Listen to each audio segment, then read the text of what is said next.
De la mañana, las noticias del país con algunos títulos. Son miles de trabajadores del Estado y del sector privado que conmemoraron el Día del Trabajo, fecha que se recuerda cada 1 de mayo a nivel mundial. Con pancartas en mano están exigiendo mejores condiciones laborales.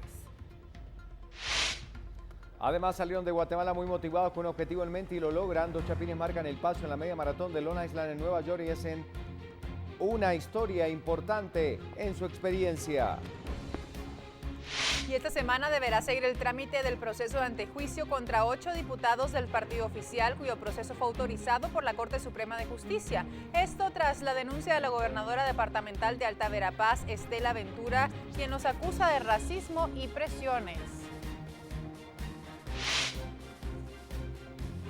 Además, en otros temas, el presidente del Congreso, María Taracena, pudo convertirse en la pieza clave de Jimmy Morales, una alianza entre los dos presidentes del Ejecutivo y el Legislativo.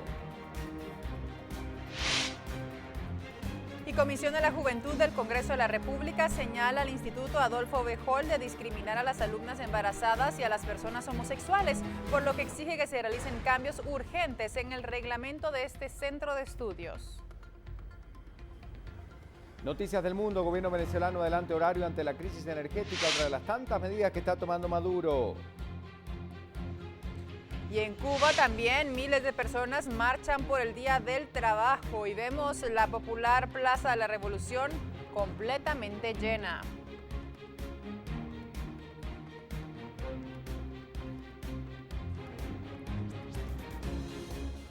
Esto es parte de la información que tenemos a esta hora de la mañana. Nos vamos rápidamente a las calles con nuestro compañero Alberto Cardona, que tiene otro reporte para nosotros. Alberto, adelante. Un enlace con él, así es. Muy buenos días, Alberto. Te pasamos a observar en estos momentos. Buen día. Adelante, Alberto, te escuchamos. Gracias, compañeros. Continuamos ubicados en estos sectores de la zona 12 donde las fuerzas de seguridad continúan realizando los operativos para poder capturar a integrantes de pandillas. Les podemos comentar que en estos precisos momentos pues el ejército guatemalteco y también la Policía Nacional Civil pues ha ingresado a un sector de este barranco para, según se nos comenta, en búsqueda de aparentemente armas que los pandilleros pues esconden en este sector.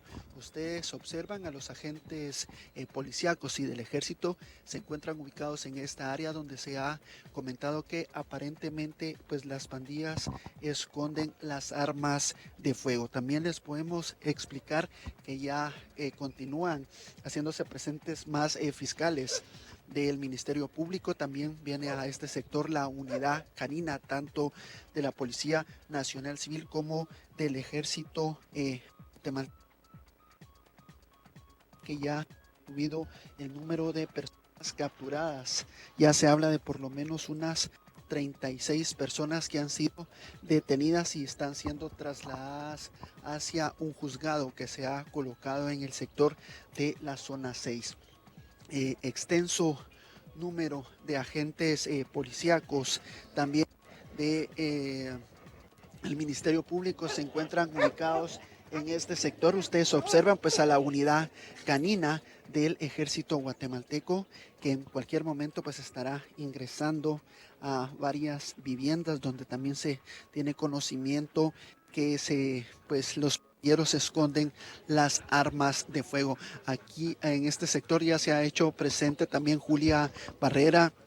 Ella es vocera del Ministerio Público, quien nos va a explicar pues parte de este operativo que se lleva a gran escala en este sector. Gracias, buenos días. Sí, este lunes en conjunto con el Ministerio de Gobernación se han coordinado diversas acciones. Son 126 allanamientos los que se han realizado con el objetivo de desarticular esta estructura de pandilleros que están involucrados en extorsiones, específicamente a 12 empresas de transporte extraurbano que operaban hacia el sur del país. Entre sus víctimas también están comerciantes y empresas de servicios.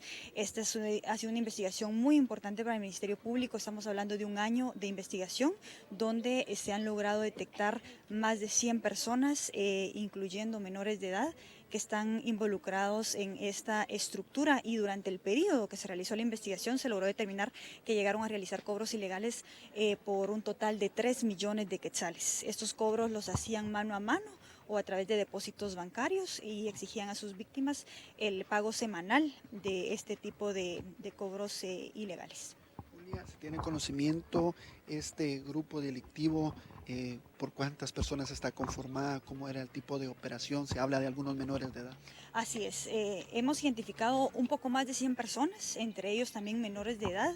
Hablamos de integrantes, de coordinadores, cobradores y colaboradores. Por la magnitud de estos 126 allanamientos podemos darnos cuenta de cómo operaban, porque incluso varios de estos integrantes están siendo capturados en el interior del país. Eso significa que esta pandilla tiene representación en cada uno de estos lugares y que llegaron incluso a cobrar esa cantidad en total durante un año de investigación. Lamentablemente también, como lo mencionábamos, hay menores involucrados en esta estructura, y realmente esperamos que con las detenciones que se han hecho este día, pues ya disminuyan este tipo de actividades ilícitas, porque incluso esta estructura cobró la vida de 30 personas, asesinaron a 30 personas que, de acuerdo con la investigación, se negaron a pagar las extorsiones, y parte de la investigación también permitió, a través de métodos especiales de investigación, salvar la vida de más de 30 guatemaltecos contra quienes estos pandilleros intentaron en su momento atentar. Gracias, Julia, muy amable. Como ustedes escuchan, compañeros, pues es parte de la información que se lleva a cabo en estos precisos momentos en el sector de Villalobos 2, donde las fuerzas de seguridad, Ejército Guatemalteco, Ministerio Público se encuentran realizando, pues como indicaban, 126 allanamientos en busca de esta estructura criminal. Es un duro golpe al crimen organizado que está siendo efectivo, pues, las fuerzas de seguridad. Nosotros vamos a continuar ubicados en este sector, donde les estaremos ampliando más detalles sobre estos operativos a gran escala. Adelante, compañeros, en el estudio central. Bueno, muchas gracias por la información. En instantes seguimos repasando lo que ocurre en el país, pero vamos a hablar de noticias de la realidad. Exactamente, vale la pena poner estos temas, estas noticias en contexto.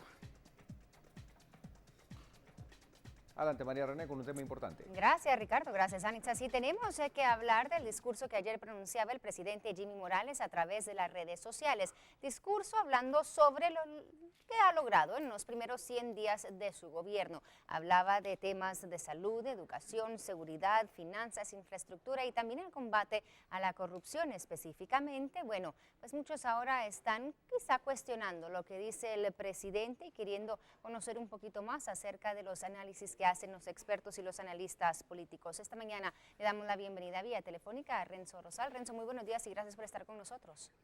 Muy buenos días, muchas gracias por el espacio.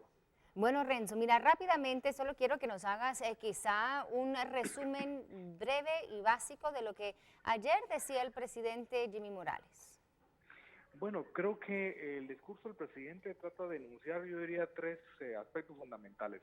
Por un lado, creo que él se cuelga, por utilizar esa palabra, de algunos procesos que se están gestando que no obedecen a su voluntad ni a su buen deseo, pero que él cree que son como los hitos fundamentales. Me refiero al tema del diálogo por la justicia, que está visto que no es una convocatoria del Ejecutivo, pero que creo que le da bonos.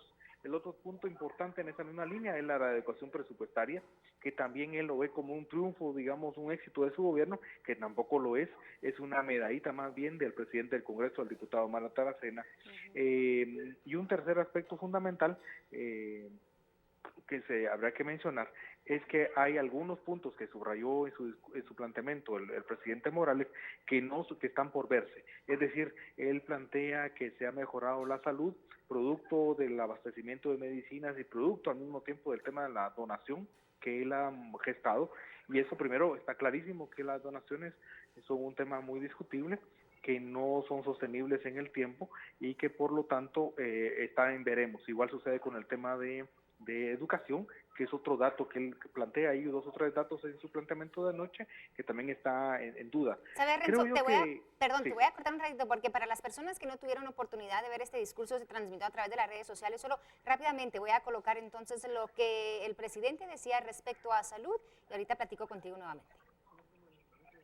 Recibimos un gobierno en crisis, una crisis sin precedentes. Una crisis institucional, sin viabilidad presupuestaria y con la moral tributaria de todos los ciudadanos por los suelos. Para nadie es un secreto que nuestro sistema hospitalario estaba en medio de una huelga de médicos en todas las consultas externas. Había un desabastecimiento de medicamentos y el primer nivel de salud estaba completamente desarticulado. Y por supuesto, teníamos deudas millonarias. En síntesis, un sistema de salud completamente colapsado. ¿Qué hicimos? Bueno, la primera semana se logró la reapertura de las consultas externas. ¿Cómo? Pagando la deuda a los médicos residentes del sistema de salud. Deuda contraída por anteriores administraciones. Bueno, ahí entonces lo que decía el presidente Jimmy Morales respecto al tema de salud. Y te soy sincera, Renzo, cuando yo veo ese discurso y veo quizá las imágenes también que ilustran el discurso del presidente, uno no deja de pensar, bueno, realmente no se refleja la realidad, ¿no? O sea, no hay tomas de la gente que está esperando, por ejemplo, a las afueras del Hospital San Juan de Dios, porque no hay manera de atenderlos, las personas que no pueden tener ese servicio de rayos X precisamente en este Hospital Nacional, porque las máquinas han colapsado. Yo diría que lo que dice el presidente Morales duele, ¿verdad? Duele profundamente, porque primero no es cierto. Está claro que el sistema hospitalario en general, el sistema de salud, diría yo, de salud pública está totalmente en crisis, que por supuesto es una crisis que no es necesariamente que se le puede endilgar al actual gobierno, pero eso ya se sabía que estaba en un proceso de realmente de debilitamiento como nunca antes en la historia de Guatemala.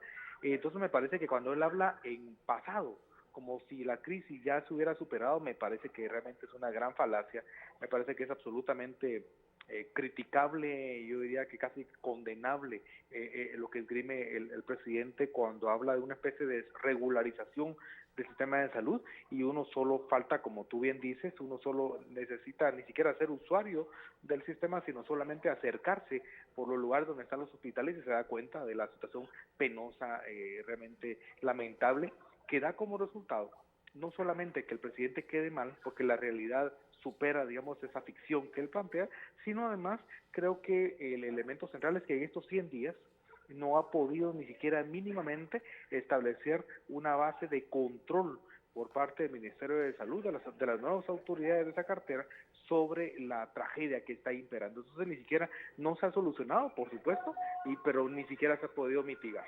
Claro. Renzo, mira, rápidamente pongo lo que dice respecto a la educación y me comentas lo que piensas. Okay. El panorama era desolador. Escuelas abandonadas, muchas sin maestros, niños sentados en el suelo, en blocs o tablones y sin refacción escolar. Tristemente, debemos reconocerlo, nuestro sistema ha estado colapsado. En estos primeros 100 días, ¿qué hemos hecho? Más de 1.8 millones de estudiantes fueron beneficiados con la entrega de útiles escolares a tiempo y refacción escolar desde los primeros días de clase. Cabe mencionar que al 28 de marzo ya se había desembolsado el segundo aporte de refacción escolar. Más de 2.7 millones de libros de texto fueron entregados en centros educativos a tiempo y se entregaron también 42 nuevas escuelas en los departamentos de San Marcos, Sololá y Quetzaltenango. Más de 46 millones de quetzales han sido invertidos en la gratuidad de la educación. Entonces, Renzo, escuchábamos, como tú mencionabas, si bien decías hablar en el pasado, que habían recibido el sistema de educación con niños sentados en blocs, cosa que aún sigue pasando, y bueno, también dentro de su discurso decía, se entregó esta valija didáctica el 28 de marzo y no en abril, decía él, pero me parece, bueno, quizá un poco irónico en ese sentido de decir, bueno, el 28 de marzo y no abril, cuando faltaban simplemente 2 o 3 días para iniciar ese mes, y ciertamente vemos que no se preparó el sistema para empezar bien el año escolar. Absolutamente, y tomando en cuenta que es el sector educación, digamos, el primero a quienes se le plantean un conjunto de demandas por el inicio del año escolar, obviamente, creo que el estado calamitoso de la salud,